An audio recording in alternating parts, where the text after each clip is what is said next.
Nawala ako diyan, naka-monitor ako at napakinggan ko lahat ng mga sinabi ng mga speakers at saka siyempre ng panawagan ng ating mga kababayan. Hindi lang yan kasi rally ng Kingdom of Jesus Christ Correct. at ng men and women of SMNI. It's actually panawagan yan ng buong Pilipinas, Right. ng mga Pilipinong nagmamahal ng totoo sa bayan. Kasi ang panawagan is freedom and justice, Yes. peace and order. Ang malinaw ang mga panawagan hindi lang yan issues na dinadala ng members of the kingdom Right. Mga issues yan na talagang dinadala ng buong Pilipinas at mga Pilipino na hindi bulag at nakikita kung ano talaga ang sitwasyon ng ating bansa. Kaya nga 'di ba ang panawagan is transparency, accountability, security and Yes. peace and order. Yun So sa akin, hindi ako miyembro ng kingdom, pero Yes. ako'y in solidarity and in spirit ay sumusuporta sa mga panawagan ng kingdom at ng SMNI men and women. No? Kasama na dyan ang tinatawag nating freedom of the press. Yes. Kasi kayo sa SMNI, parang feeling ko, sobra kayong dihado sa administrasyon na to at sobra kayong ino-ostracize na hindi ko maintindihan ano ba ang naging kasalanan nyo at bakit kayo ginaganito? Wala naman At atas naman kayo sa maraming bagay Hindi ko nga maintindihan why. Out of, ito pa yung masakit kasi saksi ako na ang SMNI sa panahon ng eleksyon ng May 2022, Yes. isa lang kayo sa network Right. na sinuportahan si Pangulong PBM.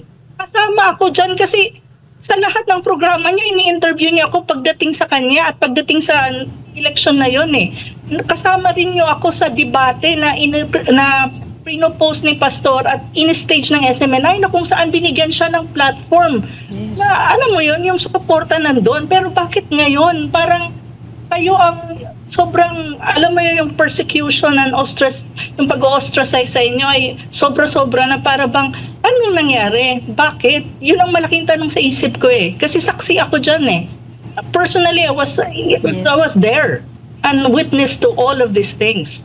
Yes, at tama po yan, Prof. Ana, no? Natagtataka talaga tayo. Bakit biglang naging ganun ang ating relasyon? At alam niyo naman po, ang ating buting pastor din ay simula-simula pa for nation building. As much as possible, lahat po ng gusto nating mangyari, ibalita, yung talagang makakatulong. Pero may hangganan pong lahat, lalo na't kung talagang rampant na at talagang obvious na meron pong nangyayaring abuso sa ating pamahalaan. Kaya po ang Kakisab Rally, ito pong ginawang prayer rally po, kapangyarihan at kalayan ibalik sa taong bayan. Sa tingin niyo po ba talaga napapanahon na rin po ito, Prof. Ana? Tama, kasi kailan pa ba tayo kikilos pag wala na tayong magawa? At kailan ba tayo mananawagan sa mga kinauukulan? Kung kailan wala na tayong boses at nakitil na ito ng tuluyan?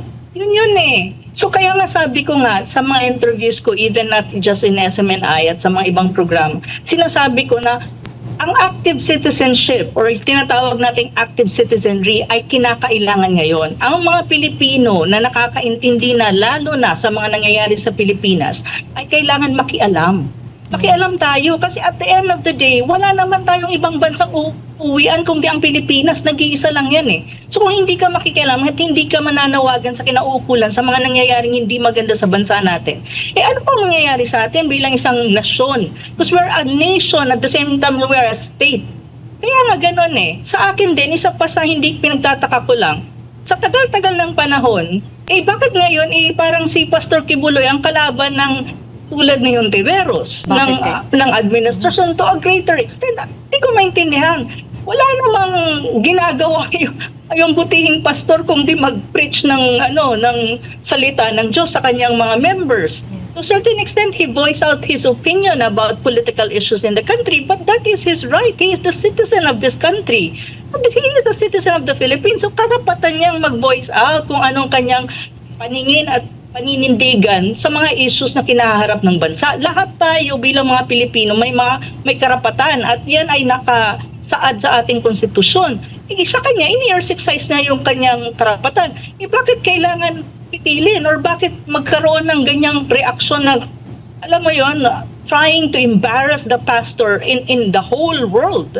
And through a Senate hearing, I mean, if you have accusation at tingin niyo, sabi nga kanina ni Attorney Panelo, tamang venue ay sa korte. Doon kayo kasi private citizen yan eh. Bakit parang yung ginagawa nila sa mga politiko na kalaban nila, ginagawa nila kay pastor. Hindi naman politiko si pastor eh. That's right. Private citizen yan eh.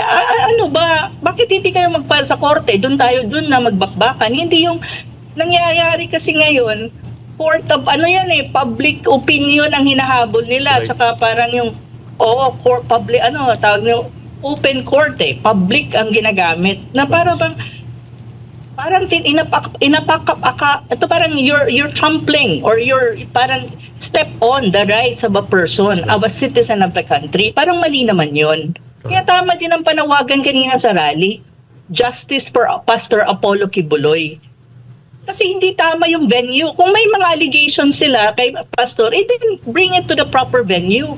Kasi may karapatan din naman si Pastor sumagot sa mga kung anumang binabato sa kanya sa proper venue. Hindi yung tipong court of public opinion ang ginagamit mo, demonizing the good pastor na hindi siya salita. Mabuti nga ngayon, nagsalita si Pastor last week ata, nagbigay siya ng statement. Yeah. But of course, limitado din ang kanyang di ba? Kanyang space. Ay sila, mga senador, nasa Senado, coverage, they have the power and everything. So yun eh. Parang mali na ito eh. Hindi na ito nasa lugar eh. Yes, Prof, may itatanong lang din po ako. Bilang isang political analyst po, si Senator Risa Hontiveros, she can be fair. Of ating titignan, she can get the side of pastor and she can also get the ones who, yung mga witnesses niya.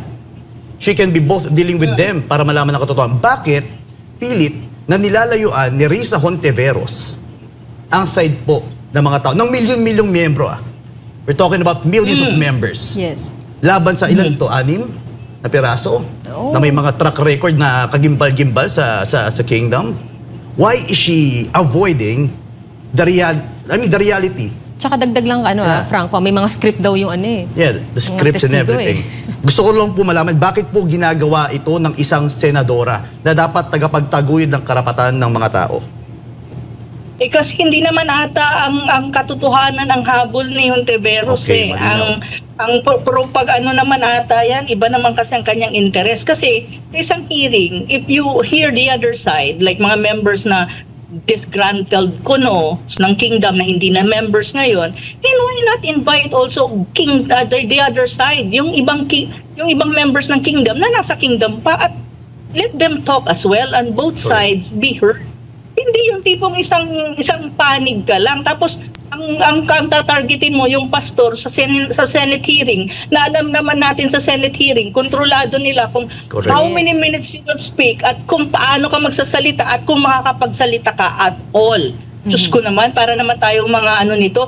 Ilang beses bang Senate hearing ang papanoorin natin na kapag ayaw nilang pagsalitain ang kanang resource speaker or resource person, isasabihin lang natin, you're not recognized by the chairman of this committee. May ganon-ganon, di ba? Hindi ka makapagsalita kasi kontrolado nila yung buong proceedings Tama. So that's not fair. Totoo naman yan Diyos ko, Lord, ano ba? Para ba nasa ibang planeta ba tayo? Ginagawa tayo Prof, yes. no? Prof, at alam naman po natin parang syunga-syunga. Diyos ko naman, ang tali-talino naman ng Pilipino. Diyos ko, Lord. Yan. Para maging syunga. Diyan siya nagkamali, Prof. Ang mga Pilipino ngayon ay intellectual na po. Tama. Matatalino na. Hindi na nila pwede linlangin gaya ng kapanahunan na kung saan kontrolado pa ng CBP, NPA, NDF ang media. Makapaglabas sila ng kanilang sariling narrative to deceive people. But now, SMNI just came out. Kaya gano'n na lang din ang gipit. Without them expecting it. Ngayon, nagimbal sila. Nagulat ata sila. Prof, ano masasabi niyo dito? Natatakot ata sila. Ngayon, natatakot ata sila sa SMNI Kasi imagine mo, the whole force of the administration, the Senate and the Congress is on you. Parang, sabi ko, gano'n ba kalakas ang SMNI para ganyang kalakas na force ang kailangan harapin nila from the admin side, including the legislative upper and lower house? Sabihin, you have to be proud, SMNI, because it means you matter. Kumbaga, nagmamatter talaga kayo when you talk about mass media. Kasi hindi kayo pag-uukulan ng ganitong kalakas na puwersa at kalakas na atensyon kung hindi kayo nagmamatter sa Pilipino. So yun yung tandaan nyo. You should stand, be steadfast, and be proud na kayo ay isa sa mga ngayon, kumbaga, haligi ng mga Pilipino when it comes to information and when it comes to analysis ng mga nangyayari sa Pilipinas. Kasi imagine, hindi ako I'll be very frank, sabi ko, my God, I mean, the administration, imagine lower and upper house ng Kongreso, para kayong ginigisa na hindi ko maintindihan why. Kasi parang I really just, it's so unbelievable.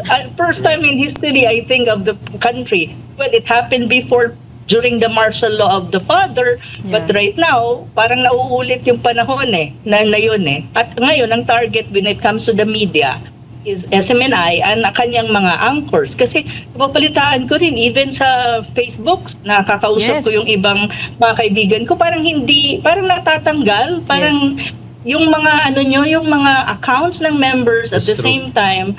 Oo, pati yung inyong coverage, like for example, DZER, like for example, Pulso ng Bayan, hindi na consistent ang kanyang airing sa Facebook. Parang natatanggal siya o nawawala siya out of the blue. So, mayroon talagang puwersa na gusto kayong pabagsakin. Pero, yun nga sinasabi natin, di ba? Hindi naman madaling mapabagsak ang isang institusyon at ang isang tao na kung saan mabuti ang intensyon at mabuti ang kalooban. Hindi yan nangyayari. And that's the rule of the universe. Saka hindi yan, kumbaga, ang mga Kristiyanong naniniwala sa Diyos, hindi yan papahintulutan. Pero mahirap ang pagdadaanan. Yun yung sinasabi ko, yung pinagdadaanan niyo at ng ibang tao na sumusuporta sa inyo ay mahirap talaga ang pinagdadaanan.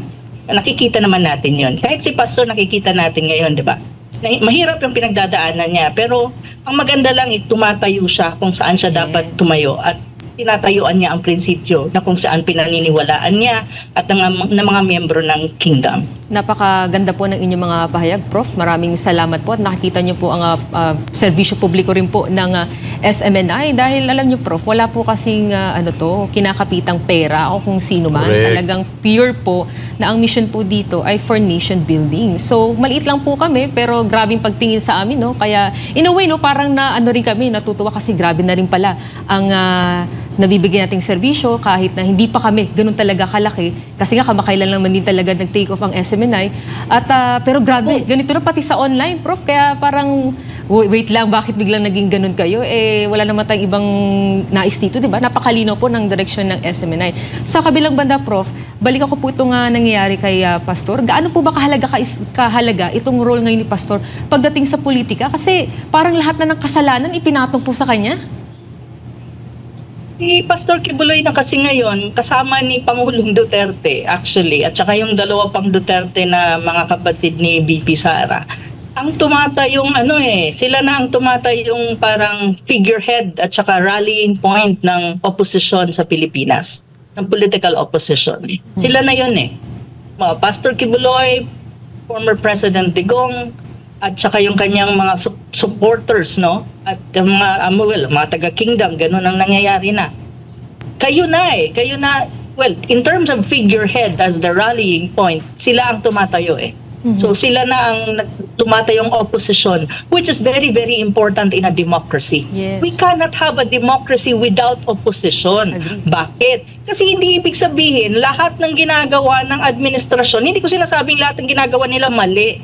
Ang sinasabi ko, may mga nangyayaring hindi maganda. Correct. So kung walang magsasalita at walang magsasabi na, oops, sandali, mali na po iyan, anong mangyayari sa bansa natin? We are in a democracy. So dapat lang sana irespeto nila kung may mga dissenting opinion and perspective.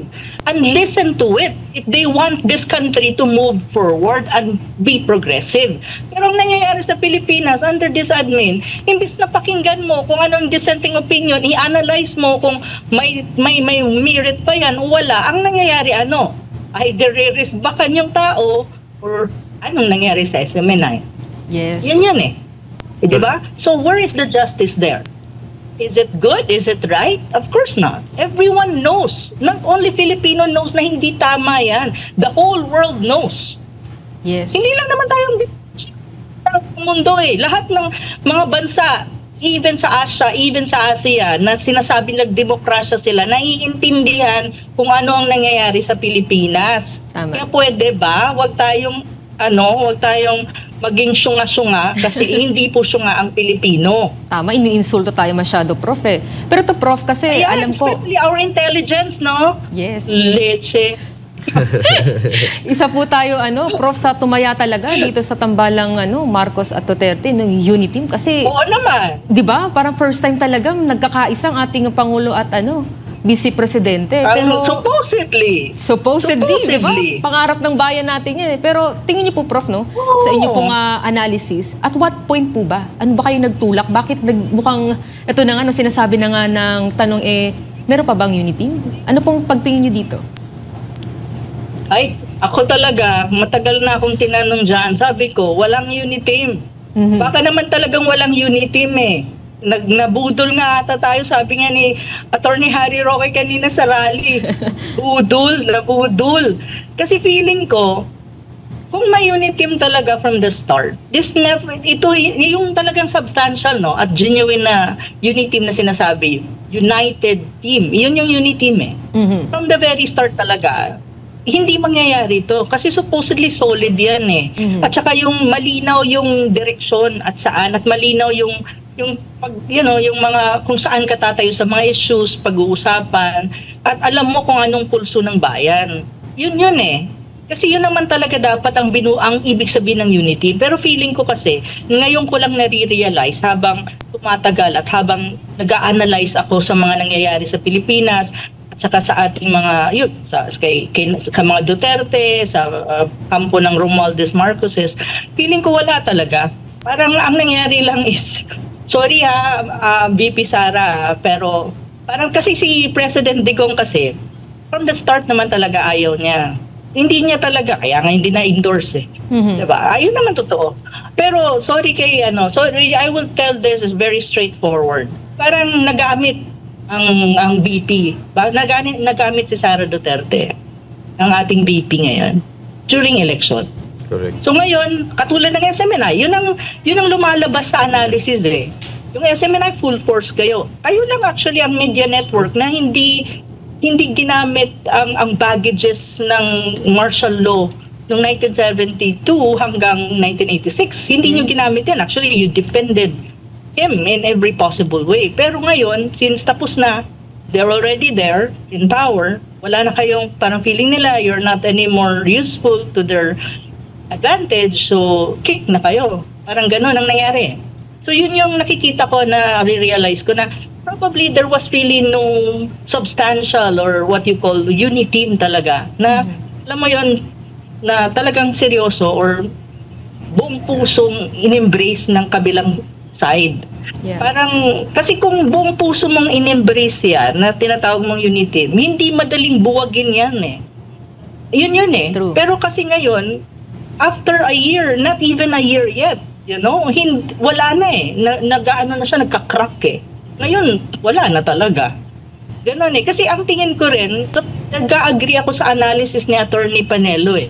Yes, ma'am. Sabi niya kanina sa rally, collateral damage si Pastor eh. Collateral damage ang SMNI kasi ang SMNI at si Pastor, malinaw yan mula pa noon, hindi lang ngayon, matagal na. Ang matibay na pagkakaibigan ni Yes. former President Duterte at ang suporta ng SMNI at syempre ang pagkakaibigan sa mga Duterte kasi mga taga Davao City kayo eh. So talagang solid yan. Mula ng bata si Sara, parang tatay-tatayan na rin niya si Pastor Gibulo eh. Bata pa si Sara. Correct. Kilala na niya si Pastor eh. Bata pa si Pastor at saka si Digong. Magkaibigan na yan eh. Makita mo yung solid na pagkakaibigan. So nakikita nila siguro na, pag itong SMNI lalo pang naging influential as a mass media, it will be parang tinig kayo sa kung sino man labanan si Sara pagdating sa 2028 election for presidency na hindi pa nga ni BP Sara sinasabi kung tatakbo siya o wala o hindi. Para ang advance mag-isip ng mga to, no? Ang layo-layo pa ng 2028. ang mga hakbang na ginagawa, nandyan na.